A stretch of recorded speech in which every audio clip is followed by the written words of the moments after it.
नमस्कार, the Chanakya TV Rajasthan में आपका स्वागत है और मैं हूं आपके साथ दीपशिखा।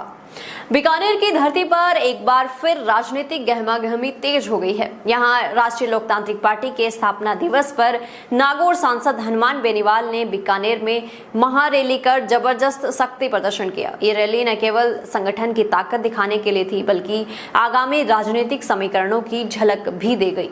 बेनीवाल ने मंच से बीजेपी और कांग्रेस पर दोनों पर खुलकर हमला किया। उन्होंने कहा कि राजस्थान अपराध, भ्रष्टाचार और रिश्वतखोरी की दलदल में फंस गया है और इसके लिए मौजूदा भजनलाल शर्मा सरकार जिम्मेदार है। बेनीवाल ने आरोप लगाया कि सत्ता बदलने के बाद भी व्यवस्था नहीं बदली, अफसरशाही हावी है और जनता की आवाज दबाई जा रही है। उन्होंने भीड़ से आह्वान करते हुए कहा कि अब समय आ गया है कि कांग्रेस और बीजेपी दोनों को खत्म किया जाए और प्रदेश में राष्ट्रीय लोकतांत्रिक पार्टी की सरकार बनाई जाए। हम किसान, जवान और आम आदमी की सरकार लाएंगे।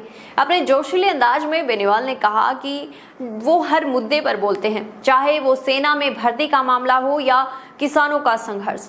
उन्होंने अग्निवीर योजना का जिक्र करते हुए कहा कि जब सरकार ने 25% युवाओं को रखकर बाकी 75% को बाहर भेजने का फैसला किया था, तब हमने विरोध किया था। हमने चेतावनी दी थी, सरकार को पीछे हटना पड़ा। अब अगर मैंने दिल्ली का कूच का ऐलान किया तो ये 25% की पाबंदी भी खत्म हो जाएगी। सेना में फिर से पहले की तरह भर्तियां होंगी। रैली में बेनीवाल का अंदाज हमेशा की तरह आक्रामक और आत्मविश्वासी रहा। उन्होंने कहा, बहुत से नेता मेरे साथ आए और मैदान छोड़कर भाग गए, लेकिन हनुमान बेनीवाल 25 साल से जनता, किसान और गरीब के साथ खड़ा है। सत्ता कभी मुझे अपनी तरफ नहीं मोड़ सकी, न ही कोई मेरी रेट तय कर सकता है। उन्होंने चुनौती भरे लहजे में कहा कि अगर मैं कमजोर होता तो अमित शाह और मोदी की ईडी, सीबीआई मेरे घर तक पहुंच जाती, लेकिन मैं सीधा और सच्चा आदमी हूं, किसी के आगे झुकने वाला नहीं। बेनीवाल ने कहा कि उनकी आदत फाइनल लड़ाई लड़ने की है, सेमीफाइनल नहीं। उन्होंने याद दिलाया कि उन्होंने पहले वसुंधरा राजे के खिलाफ भी मोर्चा खोला था।